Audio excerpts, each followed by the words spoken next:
Okay, so I have just finally transferred all my content off my iPhone onto my computer. And just after doing that, my phone decided to just flatline. It's dead. It does that sometimes, and then it comes back after a couple of hours. So I'm still recording on the Android device, and I wanted to record outside because it's got like the best lighting conditions. The sun is currently setting, but I can't do that on this phone because it's a bit battery. If it's not plugged into a charger, it dies really quickly, and then I lose my content. And Android, for whatever reason, or maybe it's this Android, I don't know if other Android devices have since improved, you just lose your content. Anyway, look, I just want to finish what I wanted to say. Everything in the mood, even when I'm not in the mood. Where was I? Okay, look, what happened today at the mall. I went to the mall to try and, you know, get stuff did concerning that FNB PayPal situation. Sorry for scratching around all over the show. That whole PayPal situation, the FNB issues, I never know. Leno lazy old guys, and I don't have the energy you bring it down. Le mob, angna man. Dilan ngale mob, itathe in your stride. And funu poko toya against some podcasts, cause and funu toya leno lezam. Mingan. Anyway, whatever. Nyadala shem. Septangla, serious. Yo, I'm serious, guys.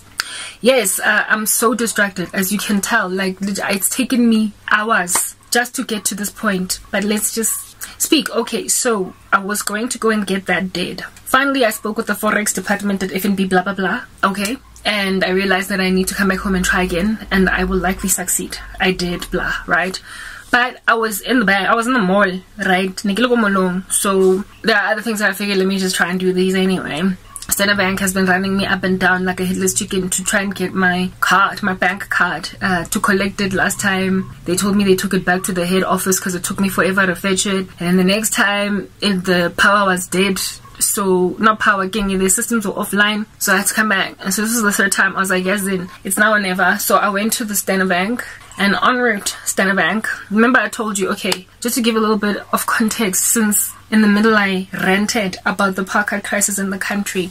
I was speaking about Mara, I was speaking about Ruth's mother-in-law Naomi, and people like that, Hannah, people that get taunted in Jafela, or who feel like God has just God has dealt bitterly with them, etc., and they give up on life, but like God hasn't given up on them, and then the Lord remembers them. All right, so this year I've been feeling like the scum of the earth. I've been feeling trashy. I've been feeling like all my 30s have been taken away, like there's nothing left to write home about, Ghana, blah blah blah. These have just been my feelings. Thank you, son.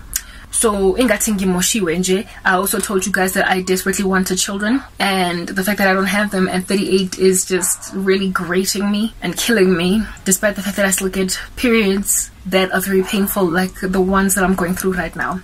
Yet I can't even have children. Like, what's with all the pains? Like, there has got to be something that gives for years of period pains. But anyway, whatever.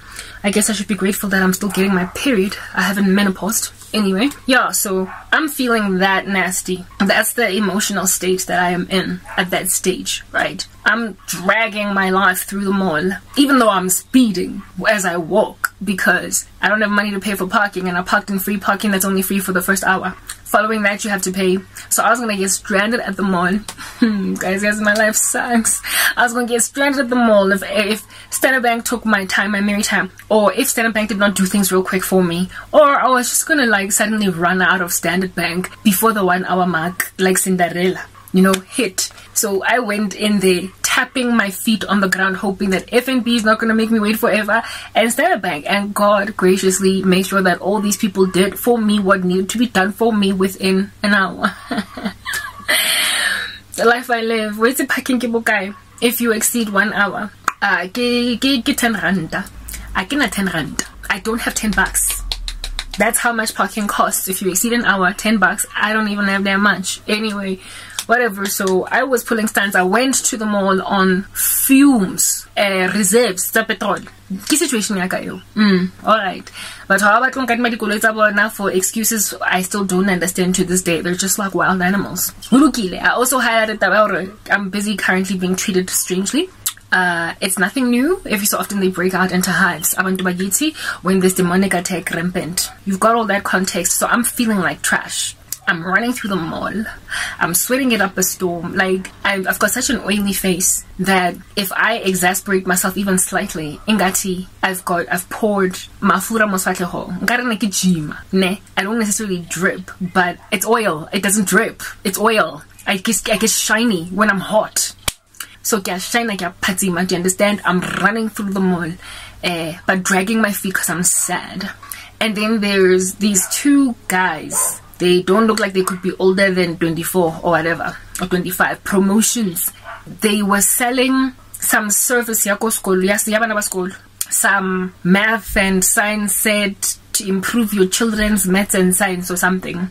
And they were busy sort of kind of trying to pull people in just in case their kids needed help. So this one dude, I'm running to Standard Bank, right? Okay, not running. I don't think I can run through the mall without being stopped. Anyway, I'm pacing real fast through the mall, and the one dude offers some other man, and I remember just thinking in my heart, let this man still need you for as long as possible. Don't stop me, because then I don't want to have to be like no, and brutally rebuff him or whatever. And as he's breaking away from this white man that was busy talking with him about this program yaskolo, I can see that on Shebile, you know, and I'm like, don't ask me, do I have any children? Because I don't. Y'all know that I'm in pain, guys, about the whole kids thing, right? I could see from a distance that they were advertising something with learning for children and whatnot. And this dude, as he saw me, of course, I am a 38-year-old woman. I'm a middle-aged woman. And I am expecting that he's going to stop me because I obviously got kids or something. You know what I mean? Obviously, or at least I should for a woman my age, as he sees me. And just before he could pounce on me to sell these services that their company or the company that they work for are selling, you know, he's talking with this white man, and then he's breaking off from this white man because he's done with this guy. And then he's looking straight at me because he wants to offer me the service. You know, when a person looks at you like you're next? Yeah. This guy, because I told you guys that everything about kids hurts. I'm not a mother. I want to be one, and life sucks. So I'm just like, leave me alone. In my head, I'm like let the white man ask you more questions. Let the dude in front of you ask you more questions. Let him ask you more questions, so that I can pass right by you. And on top of that, I can now go petrol. First of all, what is this? Parking, I cannot shelter parking. I have 1 hour to get in and out of this mall, and I might even get stuck on the road because I'm running on fumes. The reserves.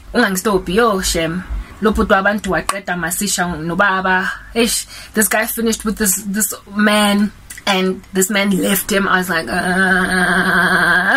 I was just like in my heart, just you know, feeling like trash type setup thing on some, this dude is gonna stop me, and I'm gonna have to explain to him that I don't have kids, and I don't want to have to say that, you know what I mean?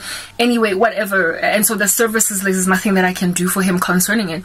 So this man leaves him, and then just as I'm about to ride past, that's when the man leaves, and I'm like, yeah, I almost missed it. And then he's like, sorry ma'am, hi, hey, what's up? And before I could even finish my sentence, I was about to say, I don't have any kids, I have no use for such a service as this. He was like, hey ma'am, do you perhaps have any siblings that this might be appropriate for? You know, do you have any siblings that this might be appropriate for? I didn't even finish my sentence. I wasn't even able. He didn't ask me, do you have any kids or siblings? He just asked me straight off the bat, do you perhaps have any siblings?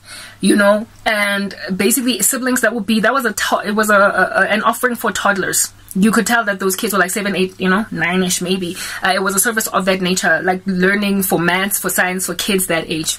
And he asked me do I perhaps have siblings instead, or like siblings that might, benefit from something like this. He wants to talk to me about it. Maybe I could advertise it to my mom, and then we could like do it for my siblings. And I was surprised that he did not ask, do you perhaps have any kids? Because that would have been the first thing that you lead with, when you're selling a service for children. When a person is coming at you that looks like they could be a parent. Ma'am, do you perhaps have any kids? We're offering this particular service for schooling, for kids, for maths and science, who are from the ages of 6 to 9 or 6 to 11 or whatever. This dude, straight off the bat, before I could even be like, I don't have kids, he was like, do you perhaps have any siblings? And I remember creasing my forehead on something. That is just such a weird question to ask.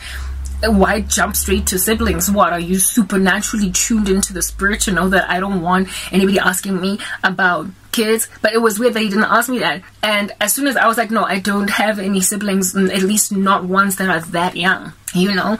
I don't have any siblings, at least not ones that are that young. And then he was like, okay, and I walked away. I continued to be on my merry way. And after I left, I was like, I creased my forehead and I was like, why under heaven would that guy ask if I have siblings as opposed to if I have kids? He's offering a service that parents would be interested in. And the man before him that he was talking with was a middle-aged white guy that he was, you know, advertising this product to.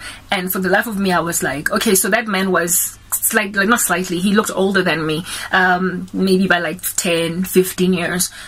However, he looked like a dad or a granddad. So umbuzile, that man, do you perhaps have kids or know of any young human beings of this age that can benefit from this? And with me, he was like, do you perhaps have any siblings? I was creasing my forehead. I was like, why would he ask that? Anyway, so I walked down my mirror and went to the Standard Bank. And what happened at the Standard Bank confirmed to me why that dude offering that kiddie service to me asked about siblings, asked me that question. And I realized that God has remembered me, that despite what I might feel, there are ways that God has preserved me that are supernatural, and it is obvious.